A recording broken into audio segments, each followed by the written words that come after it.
ஆசீர்.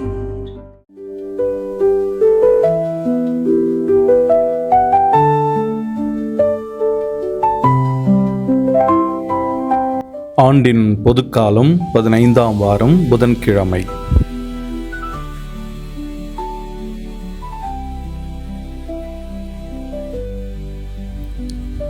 அவ்வேளையில் இயேசு, தந்தையே, விண்ணிற்கும் மண்ணிற்கும் ஆண்டவரே, உம்மை போற்றுகிறேன். ஏனெனில் ஞானிகளுக்கும் அறிஞர்களுக்கும் இவற்றை மறைத்து குழந்தைகளுக்கு வெளிப்படுத்தினீர். ஆம் தந்தையே, இதுவே உமது திருவுளம்.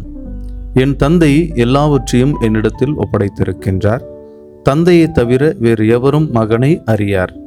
மகனும் அவர் யாருக்கு வெளிப்படுத்த வேண்டும் என்று விரும்புகின்றாரோ அவருமன்றி வேறு எவரும் தந்தையை அறியார் என்று கூறினார்.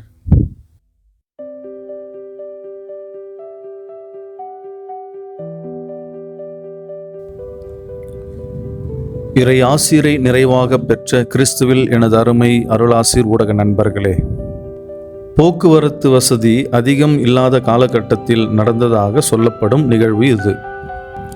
சிலுவைகளை செய்து அருகிலுள்ள ஊர்களுக்கு கொண்டு சென்று அதை விற்று அதிலிருந்து வருகின்ற வருமானத்தை வைத்து தன்னுடைய வயிற்று பிழைப்பை நடத்தியவர் சிலுவைராஜ். இந்த சிலுவைகளை கொண்டு செல்வதற்காக தன்னிடமிருந்த ஒரு கழுதையை வாகனமாக பயன்படுத்தினார். இப்படி கழுதை சிலுவைகளை சுமந்து கொண்டு செல்லும் பொழுது கழுதையின் மீது இருந்த சிலுவையை பார்த்து மக்கள் முழங்கால் படியிட்டு வணங்கி அதற்கு ஆராதனை செலுத்துவது வழக்கமாக கொண்டிருந்தனர். ஆனால் கழுதையோ, மற்ற எந்த கழுதையிடம் இல்லாத சிறப்பு குணம் ஒன்று என்னிடம் மக்கள் கண்டதால் என்னை வணங்குகின்றார்கள் என்று பெருமையோடு நினைத்து கொண்டதாம். வழக்கம் போல ஒரு முறை சிலுவைகளை சுமந்து சென்ற பொழுது மக்கள் எல்லோரும் வணங்கினர். அதை கண்ட கழுதைக்கு ஒரே சந்தோஷம் தாங்க முடியாமல் தலைகால் தெரியாமல் குதிக்க ஆரம்பித்தது.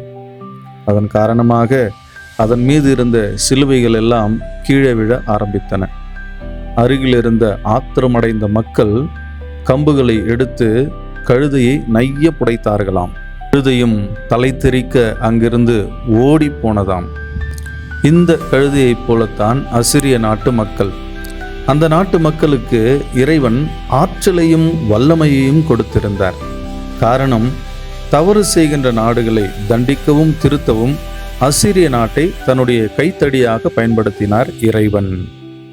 இதை குறித்துதான் இன்றைய முதல் வாசகம் எடுத்து சொல்லுகின்றது. ஆனால் அசிரிய நாட்டு மக்கள் தங்களுடைய கர்வத்தினால் இறைவனின் கரங்களில் ஒரு சாதாரண கருவியாக இருப்பதாக கருதாமல் தங்களையே உயர்வாக கருதினார்கள். எல்லாம் தங்களுடைய வலிமையால் தான் நடக்கின்றது என்று பெருமைப்பட்டு கொண்டார்கள். இந்த தற்பெருமையே அவர்களுடைய அழிவுக்கு காரணமாக அமைந்தது. இன்றைய நற்செய்தியிலும் இதற்கு இணையான ஒரு செய்தியைத்தான் நாம் பார்க்கின்றோம். இன்றைய நற்செய்தியில் இயேசு 2 குழுக்களை பற்றி பேசுகின்றார். ஒன்று ஞானிகளும் அறிஞர்களும். இவர்கள் ஒரு பக்கம் இருக்க, மறுபக்கம் இயேசு குழந்தைகளை பற்றி பேசுகின்றார். இயேசு இங்கு குறிப்பிடும் ஞானிகள் அறிஞர்கள் என்பவர்கள் தங்களின் சொந்த வல்லமையால் தான் எல்லாம் நடக்கின்றது என்று நினைக்கின்றவர்கள். தங்களின் சொந்த ஆற்றலால் வல்லமையால் எதையும் செய்துவிட முடியும் என்று நம்புகின்றவர்கள். இதற்கு மாறாக குழந்தைகள் என்பவர்கள் இறைவனையே முழுமையாக நம்பியிருக்கின்றவர்கள். எல்லாம் இறைவனால் தான் வழிநடத்தப்படுகின்றது என்று நம்பி ஏற்றுக்கொள்கின்றவர்கள். இங்கு இறைவனின் ஞானம் அல்லது அவருடைய ஆசீர்வாதம் என்பது 2வது குழுவினருக்கு மட்டுமே கிடைக்கின்றதே அன்றி முதல் குழுவினருக்கு அல்ல. இன்னும் சற்று தெளிவாக சொல்ல வேண்டுமென்றால், இருவருக்குமே இறைவனின் ஞானம், அவரது விருப்பம் வெளிப்படுத்தப்படுகின்றது. முதல் குழுவினர் தங்களின் சொந்த வலிமையில் நம்பிக்கை கொண்டவர்களாக இருப்பதால் இறைவனின் ஞானத்தை, விருப்பத்தை ஏற்றுக்கொள்ளாமல் அவரை புறக்கணிக்கின்றவர்களாக இருக்கின்றார்கள். ஆனால் இதற்கு மாறாக 2வது குழுவினர் ஒரு குழந்தையைப் போல திறந்த மனம் கொண்டவர்களாக இறைவனது விருப்பத்தை ஏற்றுக்கொண்டு தங்களது வாழ்வின் மகிழ்ச்சியை, நிறைவை அடைகின்றார்கள். இவ்வுலகில் வாழும் நாமும் சில நேரங்களில் அப்படிதான். நம்முடைய சொந்த வலிமையில் நம்பிக்கை கொண்டவர்களாக இறை உறவிலிருந்து நம்மை துண்டித்துக் கொள்கிறோம். இதன் காரணமாக நாம் நம்மையே தண்டித்துக் கொள்கிறோம். ஆகவே அன்புக்குரிய சகோதர சகோதரிகளே, நாம் இருப்பதும் இயங்குவதும் அவராலேதான் என்னும் பவுலடிகளாரின் வார்த்தைகளுக்கு ஏற்ப குழந்தை குணம் படைத்தவர்களாக ஆண்டவரின் அருளையே, அவருடைய ஆற்றலையே நம்பி வாழ என்று சிறப்பாக அழைக்கப்படுகிறோம். நாம் எப்பொழுது இறைவனை அதிகம் நம்பி வாழ ஆரம்பிக்கின்றோமோ அப்பொழுதுதான் அவரோடு உள்ள உறவிலே நாம் ஆழப்படுகிறோம். அன்புக்குரியவர்களே, நம்முடைய ஒட்டுமொத்த வாழ்வு இறைவனின் கரங்களில் மட்டும்தான் இருக்கின்றது என்னும் மனநிலையை நம்மில் நாம் உருவாக்கி கொள்வோம். வெற்றியும் உயர்வும் வரும்பொழுது அது நம்மால் அல்ல, இறைவன் தந்த வரம் என்பதை உணர்ந்து வாழ்வோம். அப்போதுதான் தோல்வியும் வீழ்ச்சியும் வரும்பொழுது நாம் மூலையில் முடங்கிவிட மாட்டோம். நமது வாழ்வு எப்பொழுதுமே சரிந்து போகாமல் சமநிலையில் இருக்கும்.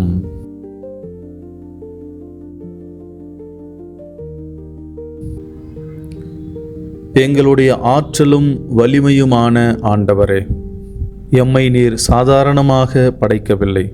பல திறமைகளால், பல ஆற்றல்கள், வல்ல செயல்களால் எங்களை நிறைத்துள்ளீர். அன்பு ஆண்டவரே, இதெல்லாம் உமது கொடை என்பதை நாங்கள் அறிந்து கொள்ள எங்களுக்கு தெளிவான ஒரு மனதை தாரும்.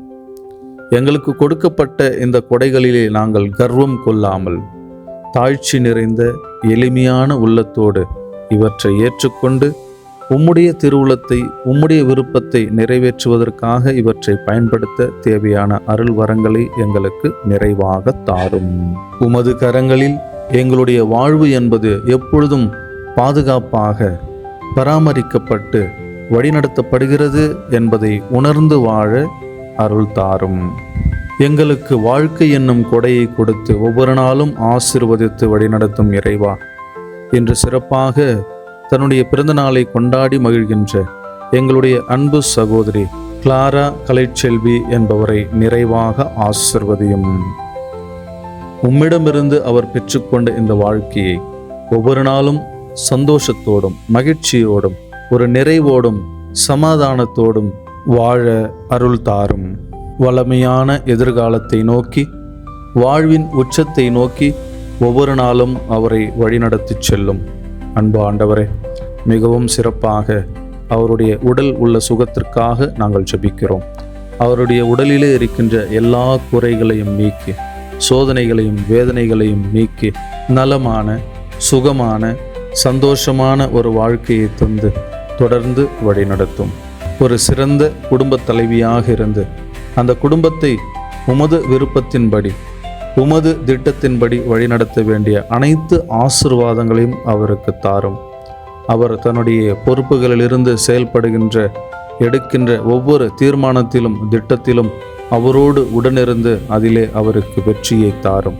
அவருடைய மகனை கட்டி எழுப்புகின்ற பணியிலே அவருக்கு சிறந்த ஒரு மனநிலையை தந்து, நல்ல ஆலோசனைகளை தந்து, சிறப்பான எதிர்காலத்தை நோக்கி அவரை வழிநடத்துகின்ற எல்லா ஆசீர்வாதங்களையும் தந்து அவரை வழிநடத்துவீராக.